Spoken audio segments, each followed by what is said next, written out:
강혜신의 오늘의 미국.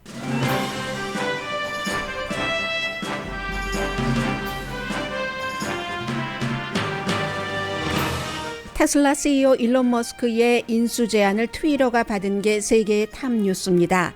표현의 자유를 위해 회사를 인수한다는 그의 주장을 두 손 들고 환영하는 그룹이 있습니다.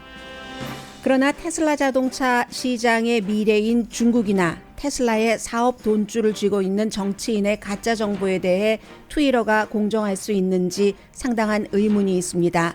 일론 머스크의 꿈은 머스크의 의지에 달린 게 아니라 트위터 앱 허용권을 가진 애플과 구글, 광고주에 달려 있습니다. 그리고 세계인들의 모든 생활과 연관이 됩니다. 우크라이나가 러시아를 이길 수 있다는 마인드셋을 밝힌 미국 국방장관은 지금 독일에서 우크라이나 지원 방안을 논의합니다. 한국, 일본, 이스라엘 등 나토 회원국이 아닌 국방장관들도 초대된 자리에서 미국 국방장관은 러시아가 핵무기를 들먹거리는데 모두에게 나쁜 결과가 될 것이라고 경고했습니다. 독일이 정책을 바꿔 우크라이나에 대공전차를 보낸다고 밝혔고 유엔 사무총장은 지금 모스크바에서 블라디미르 푸틴을 만나고 있습니다. 코비드-19 입원율을 90%까지 줄이는 효력이 있는 치료약 팍스로비드를 쉽게 구하게 됐지만 사람들이 치료제의 존재 자체도 모르는 게 가장 큰 문제입니다. 바이든 대통령은 오늘 첫 사면과 감염 대상자를 발표하고 전과자들의 사회 재진입을 돕는 정책을 발표했습니다. 사면과 감염 대상자는 주로 비폭력 마약 범죄자들이고 전과자 지원 정책에는 일자리, 주택, 융자 등이 포함됩니다. 뉴욕 판사가 트럼프 전 대통령에게 하루에 $10,000 벌금을 내라고 판결했습니다. 융자 사기 혐의에 대한 자료 제출 판결을 무시한 법정 모독죄입니다. 여러분 안녕하십니까? 오늘의 미국 강혜신입니다. 왜 일론 머스크라는 테슬라의 CEO가 트위터를 산다고 한 것을 트위터 이사회가 받았습니다. 그래서 지금 이제 절차가 진행되고 있는데 이게 왜 세계의 탑 뉴스가 돼야지 되는지는 정말로 여러 가지 이슈에서입니다. 맨 마지막에는 중국이 연관돼 있고 또 미국의 정부도 연관돼 있고 세계 부자들이 원하는 것을 어떻게 할 수 있는가 이런 모든 부분.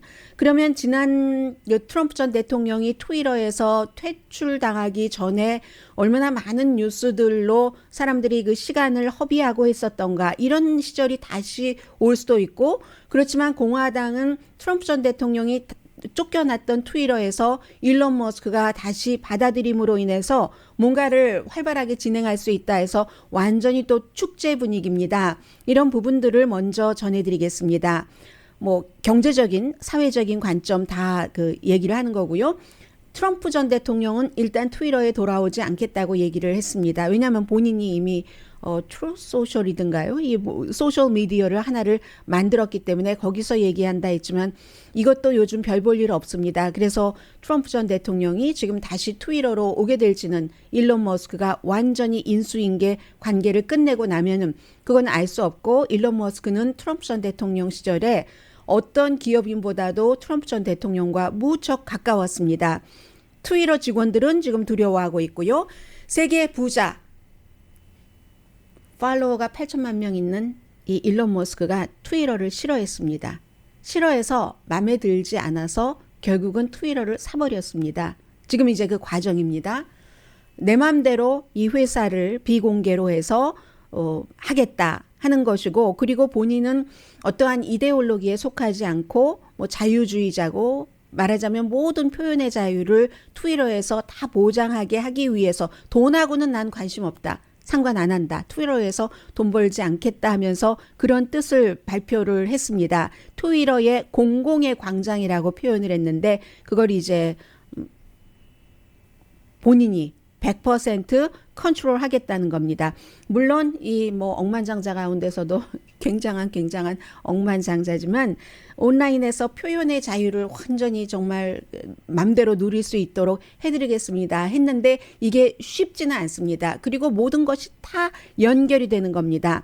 일단 억만장자가 원하면 소셜미디어 같은 것을 사서 본인이 원하는 형태로 끌어가고 있기 때문에 여론, 국가 담론을 형성할 수 있다는 그런 테크놀로지가 발달된 사회이기 때문에 그런 기술적인 것을 뒷받침해서 힘을 갖게 되는 거고, 미국의 18개 가정 정도가 된답니다. 0.0000 0이 5개입니다. 0.000001% 안에 들어가는 18가구는 평균 부가 660억 달러가 있습니다. 2020년의 기록이니까 2021년 이 가운데서 몇 가정은 적어도 팬데믹 이후에 돈을 더 벌었겠죠. 그런데 1982년 이후에 이 같은 그들의 부가 아주 정말 0.00001%의 부가 10배가 늘어났습니다. 그렇게 될 경우는 그런 부자들이 세상의 정치 지형을 전부 그리고 본인이 원하는 형태로 갈 수가 있습니다. 가장 가까운 예로는 릭 카루소라는 사업으로 무슨 부동산 또 이런 쇼핑몰 같은 것을 지은 사람이 정치하고 전혀 상관없다가 로스앤젤레스 시장에서 돈을 예비선거에서 한 $1,000만 들여서 모든 정말 오랜 동안 그런 정치 기반을 다져왔었던 사람을 하루아침에 물리치잖아요. 그런 형태로 돈은 정치적인 지형, 그림을 완전히 밑그림을 바꿔서 그릴 수가 있습니다. 콕 패밀리, 콕 브라더스가 그랬고, 그리고 꼭 정치뿐만이 아니라 자선업계, 내가 빌 게이츠, 멜린다 게이츠를 예로 들 수 있겠죠. 그래서 그런 형태로 기부를 하면 그렇게 되는 것이고, 언론사도 살 수 있습니다. 돈이 많으면. 아마존의 CEO 제프 베조스가 미국의 언론 중에 언론이라고 할 수 있는 특히 정치적인 문제에 있어서 워싱턴 포스트를 사버렸습니다. 그런 형태로 테슬라, 그리고 이제 우주 개발을 하고 있는 스페이스X의 창업자인 일론 머스크가 트위터가 내 마음에 들지 않는데 내가 사서 어떻게 해보겠어 하는 겁니다. 440억 달러를 제안을 했고 그 가운데 본인의 돈 210억 달러는 캐시, 나머지는 어떻게 할 것인지 논의를 하겠죠. 경제적인 것은 전혀 나는 상관하지 않습니다. 일론 머스크의 얘기입니다. 그런데 이 트위터가 하루에 한 2억 1,700만 명 정도가 사용을 하니까 페이스북보다는 한 10분의 1 정도밖에 안 되고요. 인스타그램이라든가 틱톡이라든가 다른 소셜미디어보다 트위터가 처음에는 굉장했지만 지금 사용자가 그다지 많지 않은 것은 사실입니다. 그런데 이 트위터는 광고로 수익 모델을 잡았거든요. 그래서 내가 돈을 안 번다고는 하는데 이게 이제 또 문제가 될 수는 있습니다. 그런데 어떻게 바꿀 것인가? 그리고 세상을 바꾼다는 것이 가능하기는 한 것인가? 왜 많은 사람은 좋아하고 또 다른 많은 사람은 일론 머스크가 트위터를 인수한다고 하니까 두려워하는가를 전해드리겠습니다. 표현의 자유라고 얘기를 했는데 그럼 그 표현이라는 것이 사람들을 괴롭히고 이러한 것도 표현의 자유인가? 그리고 이미지 같은 것도 정말 너무너무 선정적이거나 노골적이거나 폭력적이거나 하는 이미지도 표현의 자유가 될 수 있는 것인가?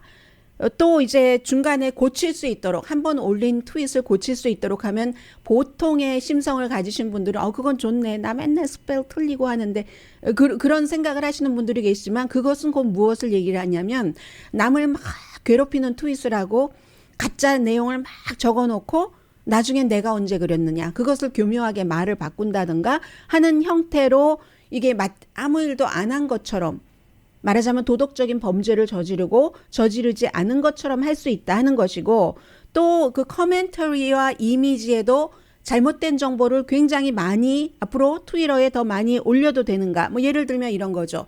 빌 게이츠가 왜 제가 자꾸 빌 게이츠를 예로 들어드리냐면 일론 머스크가 빌 게이츠가 뚱뚱하다 배가 이렇게 나왔다 하는 원래 기행을 저지르는 사람이니까 자신이 마음에 안 들어 하는 그런 부분을 그렇게 골리고 합니다. 예를 들어서 백신 개발하는 것도 무슨 빌 게이츠가 돈을 대고 하는데 거기에 사람 몸에 칩을 넣기 위해서 이거 다 가짜거든요.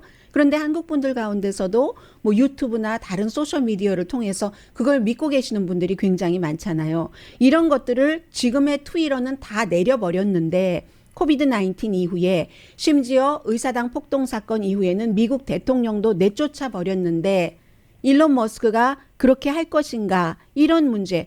오히려 나의 그 적이고 하는 사람에 대해서 나쁜 그 트윗이 올라가면 내버려 두지 않을까. 100%그 사람이 컨트롤을 갖고 있기 때문에.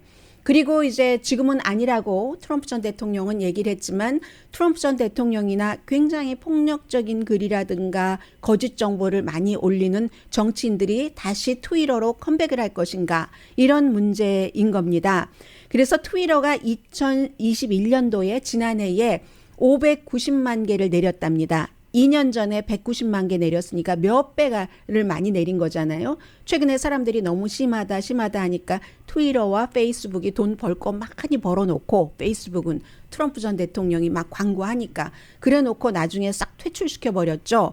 그런 형태였는데 이 일론 머스크가 100% 단독으로 하는 트위터는 사회에 얼마나 많은 것을 심을 것인가.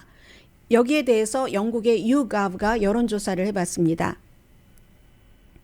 공화당은 54%가 일론 머스크가 트위터의 주인이 되는 것이 사회에 좋을 것이다 라고 답변을 했고 민주당은 7%만이 좋을 것이다 라고 답변을 했습니다. 트위터 사용자들은 민주당에 많이 기울어 있죠.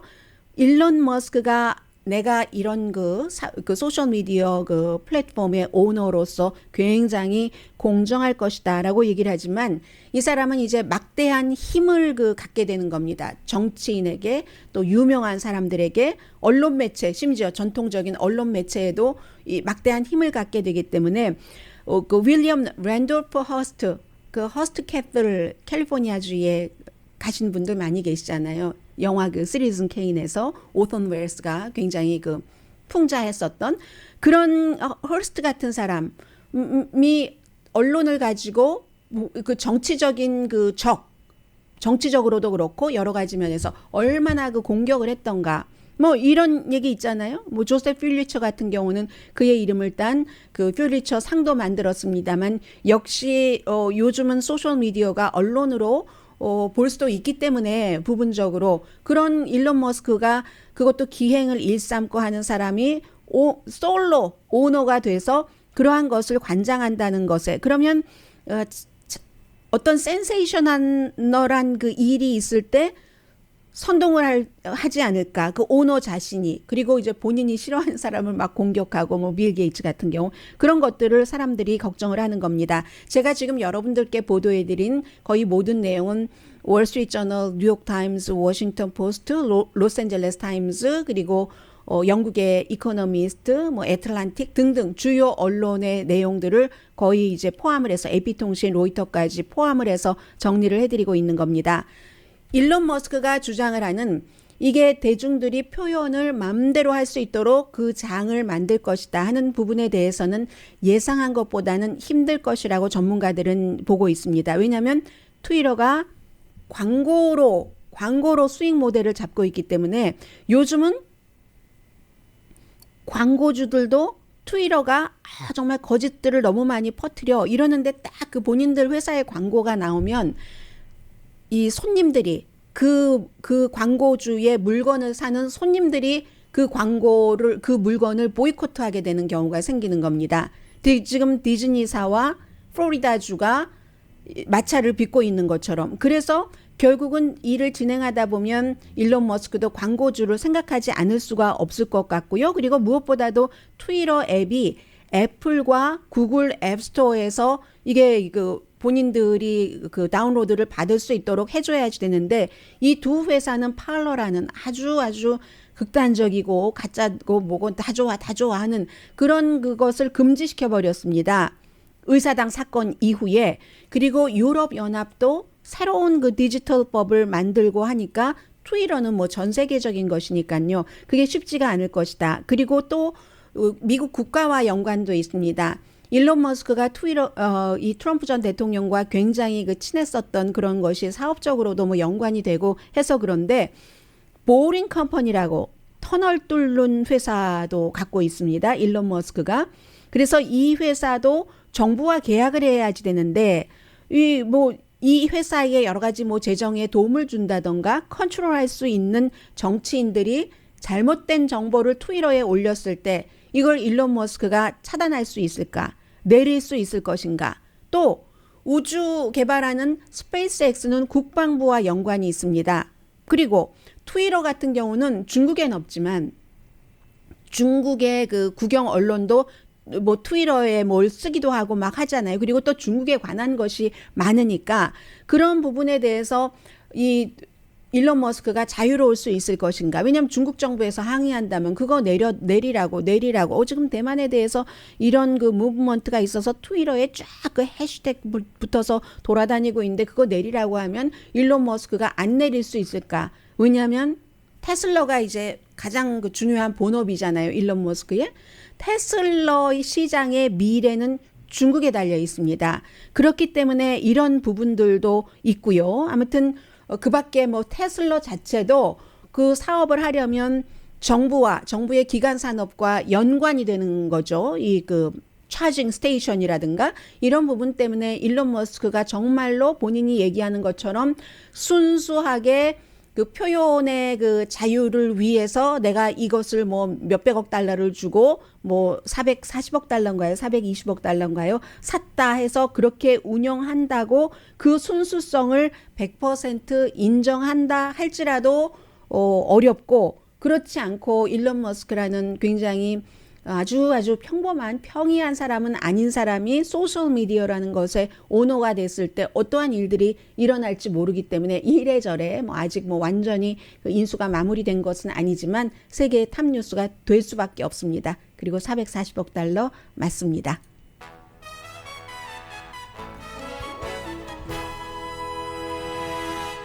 잠시 뒤에는 미국의 이제 국방장관에 대해서 좀 말씀을 드리겠는데 미국의 국방장관은 뭐 국무장관은 뭐 그 포지셔닝 자체가 그러니까 자주 언론과 얘기도 하고 그러는데 무척 입이 무거운 사람입니다. 그런데 이 입이 무거운 사람이 어제도 그렇고 오늘도 그렇고 우크라이나 그 사태에 대해서 많이 말을 하고 있거든요. 그리고 또 하나는 지금 나토의 회원국이건 회원국이 아니건 우크라이나를 어떻게 도울 것인가를 독일에 있는 미군 기지에서 의논을 하고 있는데 거기에서도 굉장히 그 강한 말을 내놓고 있거든요. 그리고 미국은 어제 그제 지난 주말에 국방장관과 국무장관이 함께 우크라이나에 가서 젤렌스키 대통령을 만난 뒤에 지금 그 리셋 버튼을 눌렀습니다. 우크라이나가 러시아의 침공을 물리치고 승리할 수 있다. 잠시 뒤에 전해드립니다. 라디오 서울 방송 오늘의 미국 듣고 계십니다. 예. 우크라이나의 전쟁이 언제 끝날까? 누가 알겠습니까? 아무도 모르죠. 그렇지만 지금 안토니오 구테레스 유엔 사무총장이 블라디미르 푸틴 러시아 대통령과 모스크바에서 만나고 있습니다. 휴전협정을 하라 하는 것을 얘기를 하는 것이고 우크라이나가 그 사무총장이 우크라이나에 먼저 들르지 않고 러시아에 갔다고 조금 불평을 하더군요. 왜냐하면 그 현장에 와서 참상을 먼저 봤어야 된다. 먼저 보고 나서 그러면 이제 마음도 움직일 테고 자료로 데이터로 접하는 것과 현장을 본 것과는 다르잖아요. 그리고 그 이후에 푸틴 대통령을 만나는 게 순서다 하는데 그러면 또 푸틴 대통령이 좋아하겠습니까? 하니까 그냥 갔죠. 그래서 젤렌스키는 난 화난다. 여기 와서 이거 먼저 보고 가셔야죠. 뭐라고 얘기를 했고요. 그리고 미국은 지금까지 서구의 모든 동맹국이 보낸 것보다 결국은 그 공격적인 무기를 포함해서 무기를 많이 보냈습니다. 이제 방어용뿐만이 아니라 공격적인 무기도 보내고 있고 곧 아마 항공기도 보낼 것 같습니다. 오늘 그 로이 어스틴 그 국방장관이 독일에서 14개 국가의 나토 가입 국가가 아닌 국방장관까지 초대해서 한국의 국방장관도 간 것 같은데요. 한국, 일본은 뭐 당연하고 일본은 지금 러시아가 하도 그 우크라이나 그 지원을 많이 한다고 해서 계속 협박하고 있다고 하잖아요. 위협하고 있다고 하고 또 러시아에 대해서 무기 수입도 하고 우크라이나나 러시아와 동시에 사이가 좋은 이스라엘도 이번에 이제 이 회의에 참석했고요. 뭐 요르단, 케냐, 우크라이나 국방장관 당연히 참석을 했고 그런 나라들 뭐 뉴질랜드, 호주, 뭐 카타르 그런 뭐 모로코, 튀니지아 그리고 또 중요한 나라가 어디가 있을까요? 스웨덴, 핀란드. 동시에 나토 가입 신청서를 낸다는 그런 나라들, 뭐 나토 회원국은 당연히 포함되고 해서 43개국 장관들이 우크라이나를 어떻게 도울 것인가 하는 것을 의논을 하는데, 그러니까 아시아의 파트너도 같잖아요. 몇 개국이. 단결하고 있다는 것을 푸틴에게 보여주게 되는 것이고, 푸틴으로서는 굉장한 압박이 될 겁니다. 심지어 이스라엘 너마저도 이렇게 되는 거잖아요. 지금 중동에서도 왔고 리베리아 장관도 왔고 하니까 뭐라고 얘기를 했냐면, 우리 서방은 끝까지 우크라이나를 돕기 위해서 계속 하늘과 땅을 움직일 것이다. Moving 그 heaven하고 이 땅이라고 얘기를 했는데, 그게 이 영공에서 땅에서 어디서 모든 무기를 다 지원을 해서 하겠다는 얘기잖아요. 그렇게 얘기를 했습니다. 말을 잘 안 하는 사람이 이 정도 얘기하고, 어제도 우크라이나가 이길 수 있다, 이기고 있다, 이미 푸틴은 졌다, 우크라이나 전체를 본인이 다 가져가려고 한 것은 실패하지 않았는가라고 얘기를 하면서, 우리가 더 도와야지 우크라이나가 정말로 확실한 승리를 할 수 있다라고 얘기를 했습니다. 해서 또 러시아의 군사 능력도 줄어들었고 군인도 많이 잃었고, 영국 국방장관이 발표하기를 러시아 군이 15,000명이 숨졌다 이렇게 얘기를 하고 있습니다. 러시아나 우크라이나나 영국이나 미국 사이에 약간의 그 차이가 있습니다. 러시아 군인이 얼만큼 숨졌는가. 거기에 대해서 우크라이나는 더 많이 숨졌다고 하고 러시아는 더 적게 숨졌다고 하고, 영국과 미국이 그 중간 숫자 정도를 지금 지적을 하고 있고요. 여기서 또 중요한 것 하나가 독일이요. 결국은 독일도 회전하는 것 같거든요. 독일 국방장관이 베를린이 우크라이나에 독일제 대공전차 안티에어크래프트를 보낼 것이다. 50대를 보낸다. 처음에는 숫자 밝히지 않았거든요. 그런데 좀 전에 이제 미국 국방장관이 기자회견을 하면서 기자들과 여러 가지 그 질의응답을 하는 과정에서 나왔습니다. 그래서 국방장관이 얘기하는 거 들어보니까 많은 그 장관들이 이제 이렇게 디귿자 테이블에 앉아서 쭉 붙어서 앉아서 마스크 안 쓰고 그렇게 회의를 하던데, 미국 그 국방장관이 우크라이나 사람들의 용기 때문에 우리가 여기까지 왔다. 그리고 죄 없는 민간인이 숨지는 걸 보니까 우크라이나의 그 용맹함과 전술은 어떤 그 역사, 군사 역사에 기록될 것이다. 이 사람이 군 출신이니까요. 그렇게 얘기를 했고, 그러니까 러시아의 외무장관은 나토가 지금 대리전을 한다 하면서 굉장히 지금 비난을 하고 있고요. 핵 위험에 대해서 경고도 내렸습니다. 계속 지금 러시아가 그 위협하고 있는 것이 핵이잖아요. 그래서 뭐 어떤 때는 약간 뭐 훈련도 해보기도 하고, 그리고 우리는 돈바스와 남부를 장악하기를 원한다라고 분명히 얘기를 했고, 5월 9일 날 우리가 승리 선언을 한다. 지금 4월 26일입니다. 그럼 5월 9일까지 얼마큼 남은 거죠? 13일 남은 거죠. 왜 5월 9일이냐면 구소련이 나치를 물리친 그런 전승 기념일, 여기에 맞춰서 해보겠다. 그때 이제 마리우폴이랑 오데사 바로 위에 있는 이 비탈리 기미 주지사인 그 고려인이 아버지인요, 미콜라이브까지 우리가 이제 여기까지는 완전히 장악을 하겠다. 그리고 지금 미국이 뭐 나토도 움직이고 다른 나라도 움직이는데 어림없어 핵 무기도 뭐 쓰게 되면은 써야지, 이렇게 얘기를 하니까 오늘 그 말에 대해서 미국의 그 국방장관이 독일에서 이렇게 얘기를 했습니다. 미국 국방장관 얘기를. Nobody wants to see a nuclear war happen. It's a war that, or all sides lose, and so rattling of sabers and dangerous rhetoric is clearly unhelpful and something that. 네. dangerous한 그 말, 그 dangerous한 그 말이라고 하잖아요. dangerous한 그 말과 불필요하고 어느 측에도, 세상의 어느 측에도 뭐 핵전쟁 위험 가능성은 그거는 좋지 않은 것이다라고 얘기를 했습니다. 그리고 이제 계속 여러 가지 그 질문이 지금 이어지고 있는데 지금도 마찬가지입니다. 그런데 이제 여기서 중요한 것은 미국이 이제 어떠한 위험, 러시아와의 전쟁 가능성에 대한 위험보다는 이제 그 단계에서 다른 단계로 갔다는 것을 볼 수가 있습니다.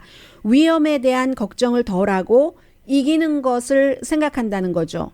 뭐 은밀한 방문을 하고 나서 마인드셋을 완전히 미국이 바뀌었습니다. 그래서 그런 점이 중요하고요. 그리고 오늘 그 국방장관뿐만이 아니라 합참의장도 같이 있었습니다. 로이 어스틴 옆에 미국의 합참의장. 그러니까 주말에는 국방장관과 국무장관이 딱 그 젤렌스키 우크라이나 대통령 옆에서 같이 사진 찍고 웃으면서 모든 것을 다 지원을 하겠습니다라고 얘기를 했고, 오늘은 이제 이 그 합참의장도 같이 43개국의 국방장관들과 회담을 한 것이니까, 그러니까 이게 굉장히 중요한 것이다라고 말씀드릴 수 있고요. 그리고 또 안토니 블링켄 미국의 국무장관은 오늘 의회에 나가서 청문회에 나가서 여러 가지 답변을 하게 됩니다. 우크라이나에 직접 가보니까 뭐 어떠냐, 뭐 스트릿을 막 다닌 건 아니거든요. 지난번에 영국의 보리스 존슨 총리는 더 나아갔죠. 이번에 미국의 국방장관, 국무장관 방문보다. 그렇지만 가보면 현장감이라는 것이 있는 사람들이니까 어떻다 하는 것도 보고를 할 것이고,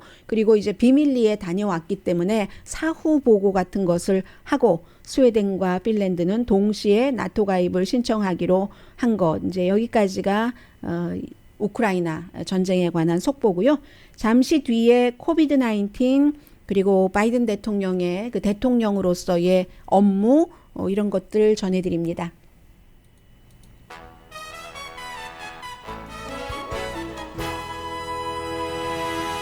라디오 서울 방송 오늘의 미국 듣고 계십니다. 카멜라 해리스 부통령이 코비드 19 양성 반응에 나왔다는 뉴스가 지금 백악관에서 들어오고 있습니다.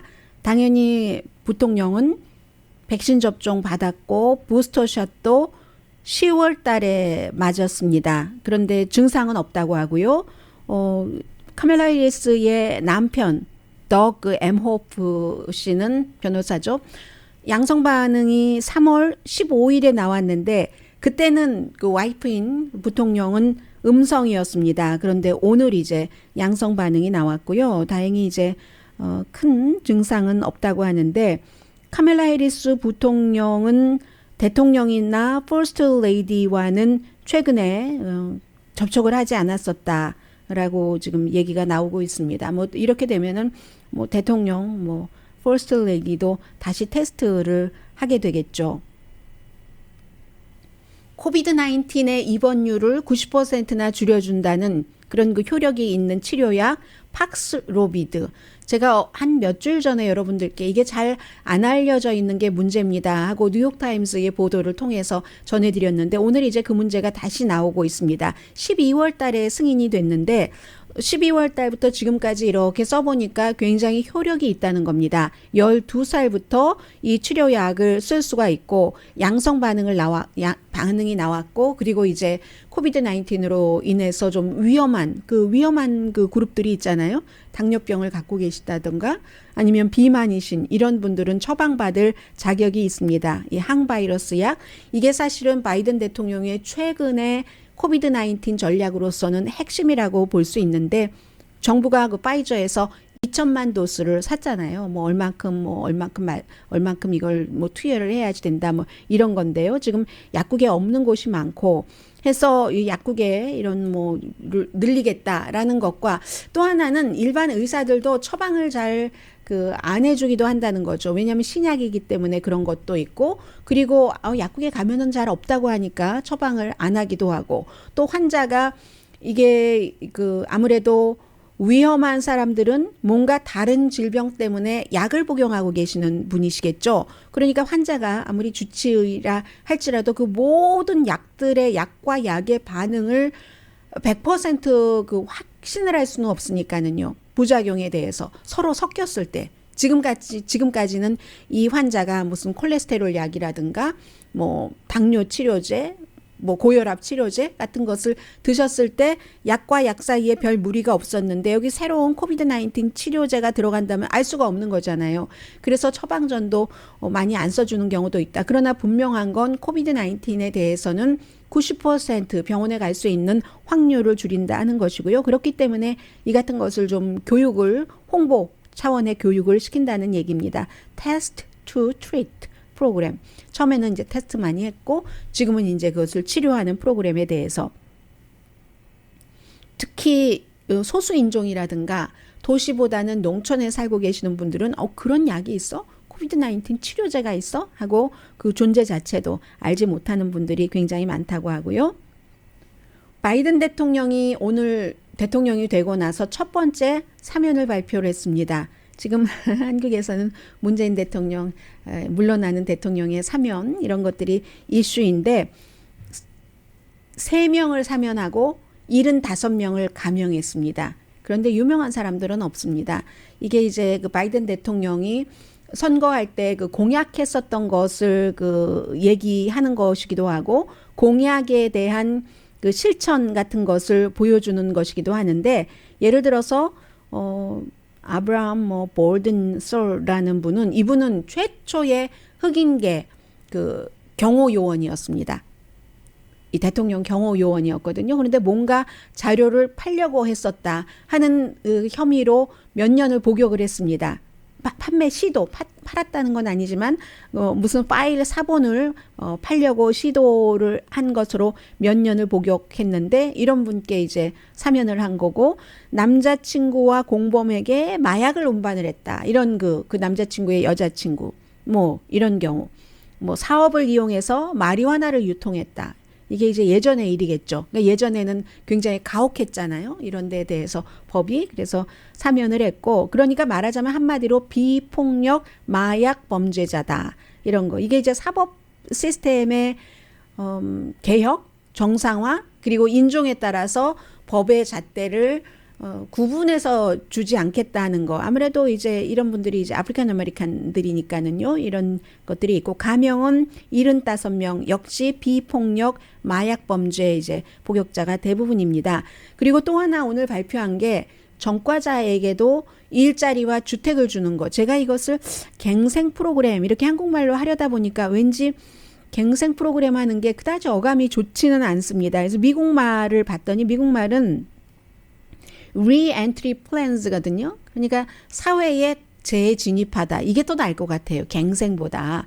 사회에 재진입하도록 미국이 그래도 돈이 있고 모든 사람들은 실수를 할 수 있다. 또 다른 실수를 막기 위해서 도와줘야지 된다. 이런 그 개념이 있기 때문에 가능한 얘기인데 전과자에게 일자리 주는 것뿐만이 아니라 주택 또 살 수 있도록 융자까지 해주는 그러한 것들을 정부에서 바이든 행정부에서 1억 4,500만 달러를 딱 책정을 해놨. 이게 연방정부 돈으로 하는 게 아닙니다. 그렇게 된다면 뭐 죄 지은 사람에게 돈 주고 막 이런 사람들도 많이 있을 거예요. 다른 데다가 쓸 때도 있는데 그게 아니라 거의 어디서 이제 그 지원 받은 그런 그 돈이거든요. 그래서 수감 생활을 할 때부터 뭐 어느 나라나 교도소에서 다 교육도 시켜주고 뭐 직업 교육도 시켜주고 하죠. 그런데 이제 그 사람이 그 형을 다 마치고 나올 때쯤이면 더 확실하게 사회에 나와서 다시 범죄를 저지르지 않고 그리고 전반적인 범죄에도 줄일 수가 있잖아요. 그런 형태로 한다는 겁니다. 가족에게 돌아오고 커뮤니티 사람이 되게 하기 위해서 상습적인 또 전과자 이런 것을 막기 위해서 한다는 것이고요. 해서 수감 중에도 교정국이 그 취업 박람회는 감옥 밖에서만 열리는 게 아니라 감옥 안에도 취업 박람회가 있고 또 디지털 교육 같은 것도 시키고 또 이력서를 어떻게 쓰는가 인터뷰를 어떻게 하는가 뿐만 아니라 고용주들에게 설명을 하잖아요. 이 사람이 이렇게 해서 수감 생활할 때 보니까 모범수였고 이렇게 하면 정부가 여러분께 도움을 드릴 수 있는 것은 도와드리겠습니다. 뭐 이런 프로그램으로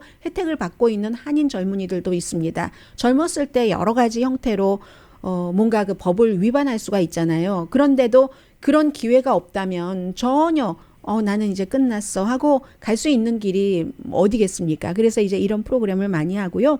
연방 그 여러 부처가 함께 일을 해야지 되는데 교육부 상상이 되시죠? 스몰 비즈니스국도 마찬가지로 범죄 기록자의 어떤 부분적으로 뭐 제한을 없애고 대출도 허용하고 보건복지부도 마찬가지입니다. 메디케어도 받을 수 있도록 하고 주택도시개발국은 뭐 당연히 아주 중요한 역할을 할 것 같고요. 이것도 이제 정권이 바뀌면서 다 찬반이 있겠죠. 찬반이 있고 장단점이 있을 겁니다. 다만 그 대통령이 어떠한 것에 더 무게를 두느냐. 트럼프 전 대통령 시절에는 벌을 많이 줘야지 된다. 바이든 대통령 시대에는 약한 벌은 약한 죄는 약하게 주고 그리고 그 사람들을 갱생할 수 있도록 해야지 된다. 이런 것을 굉장히 강조하는 그런 그 정책이라고 볼 수 있습니다.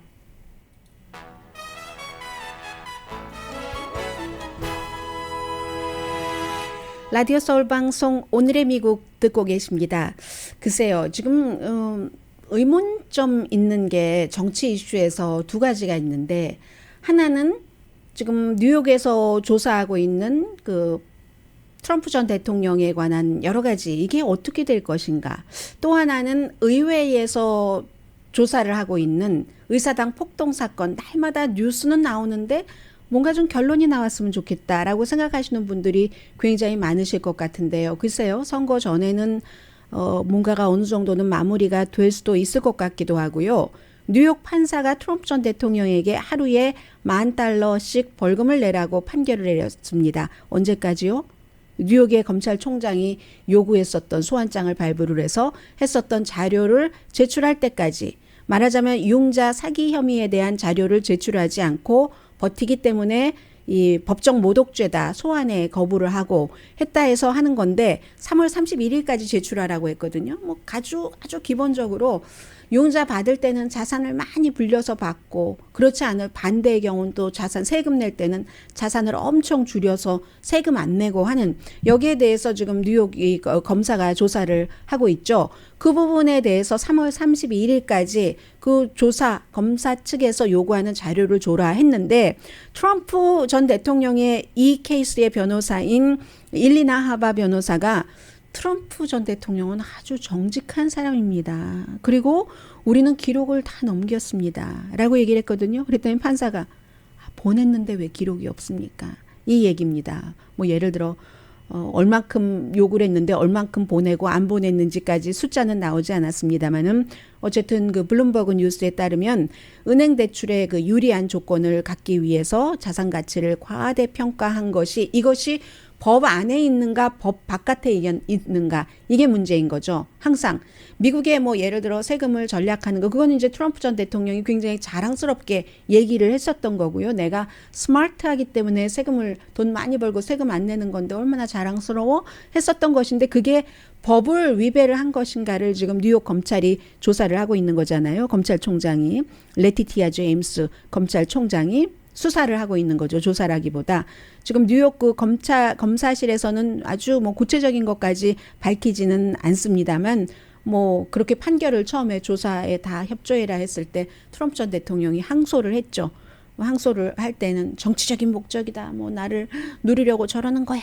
뭐 근거 없는 얘기야. 내가 얼마나 정직한데 다 뭐 낼 거 내고 받을 거 받고 뭐 이렇게 얘기를 하는데 아무튼 그렇습니다. 그리고 이렇게 생각이 되니까 하나 말씀드리겠네요. 지금 한국에서 검찰이 그 수사를 할 수 없도록, 물론 뭐 따로 미국의 FBI처럼 뭔가를 신설을 해서 할 수 있을지는 모르겠으나 지금까지 했었던 아주 중요한 뭐 예를 들어 대통령에 관한 수사라든가 힘 있는 사람에 대한 또 뭐 기업에 대한 수사라든가 경제사범 같은 거 이런 것들을 지난번에 약간 개혁을 하면서 그것 정도는 6가지 정도는 검사찰에게 남겨뒀었는데 이걸 이제 다 경찰이 가져가면서 뭐 검찰이 그렇다고 아무것도 안 하는 건 아니겠죠. 어떠한 형태로 지금 더불어민주당이 뭘 하고 있는데 그 얘기를 하면서 일부 더불어민주당 의원들은 아주 뭐 완전히 잘 아는 것처럼 미국은 기소권이 없다, 아니 수사권이 없다고요. 검찰은 수사권이 없고 기소권만 있기 때문에 검찰과 경찰이 하는 역할이 분리됐다라고 했는데 그것은 맞는 얘기가 아니고 틀린 얘기죠. 미국도 이처럼 뉴욕 검사가 트럼프 전 대통령을 수사하고 있고, 그리고 이제 학생들이 무슨 뭐 스탠포드, 아이비리그 대학, 뭐 USC 이런 데에 실력이 안 되는데 본인이 알건 모르건 부모님이 돈 주고 뭐 축구도 공도 만져본 적도 없는 그런 학생을 축구 선수라고 해서 들여보내고 뭐 장학생 특기생으로 이런 것 다 검찰이 수사를 합니다. 그렇기 때문에 그 얘기는 맞지 않는다. 그러나 이제 미국의 검찰과 경찰은 서로 보완 관계이면서 존중을 하죠. 근데 그럼에도 불구하고 검찰이 기소권을 갖고 있기 때문에 경찰이 함부로는 못합니다. 검찰에 검사실에 함부로 기소를 해줘야 되니까 뭐 경찰이 수사하는 것 있고 뭐 이런저런 거 검사가 수사하는 거 있고 그게 또 부족할 때는 FBI 연방 수사국과 같이 협조를 하는 게 있고 분명히 미국의 이 검사는 수사를 합니다. 그 말씀 드리고요. 또 하나는 1월 6일 의사당 사건에 대해서는 션 해니티 얘기가 또 나왔네요. 의사당 사건 일어났었을 때 방송이랑 실제로 뒤에서 일어나는 일이랑 다른 겁니다. 트럼프 전 대통령에게 박스의 로라 잉그램도 그랬고 이거 트럼프 전 대통령이 해놓은 업적 다 까먹을 수 있을 것 같아. 빨리 대통령에게 지지자들에게 집으로 가라고 하라고 이런 얘기도 했는데 선거 당일에는 션 해니티가 이 마크 메도우즈라는 트럼프 전 대통령의 비서실장과 그 텍스트 메시지 주고받은 것 거기에 다 나와 있는데 지금 뭐 사우스 캐롤라이나는 괜찮습니까? 내가 뭔가를 더 이렇게 더 활발하게 투표하러 가라고 방송해야지 됩니까? 왜냐하면 비서실장이 션 해니티에게 라디오 쇼도 갖고 있잖아요. 너희 청취자에게 이렇게 좀 해 하니까 그렇게 한다는 거죠. 이건 그냥 뭐 저널리스트는 당연히 안 하는 일이고 오피니언 리더라 할지라도 그 정도 노골적으로는 안 한다. 이게 이제 데나 베쉬라는 그 CNN 방송의 그 저널리스트가 하는 얘기고요. 뭐 그런 여러 가지 텍스트가 많이 나오는데 그 텍스트도 이 마크 메도우즈가 직접 그 공개를 한 거거든요. 의회 조사팀에 준 거니까 많은 사람들은 주지 않은 거에는 얼마나 더한 내용이 들어있을까? 이게 의사당 사건 아직도 언제 끝날지 모르겠습니다. 어제 이제 그 케인 다나카라고 지금 살아계셨던 분 가운데서는 가장 나이가 많으신 분이 숨지셨잖아요. 오래 살 수 있었던 게 가족과 신앙, 충분한 잠 이렇게 얘기를 하셨습니다. 초콜릿도 좋아하셨고요. 소다도 자주 드셨고요. 강희신이었습니다.